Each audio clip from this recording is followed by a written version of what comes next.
Hi guys! For today's video, ayan, na-breed na po namin si Bonnie and pregnant po siya kay Teddy.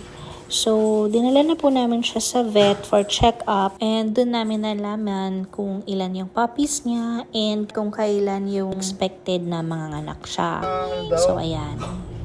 4 o 5. So, ayun nga, after 2 weeks from check-up date, nanganak si Bonnie pero nahihirapan po siyang mag-labor. So, we thought na kailangan niyang ma-CS. Midway, papunta sa vet, ayan, sa kotse po siya nanganak. Kaya, ayun, thank God, hindi na siya kailangan ma-CS.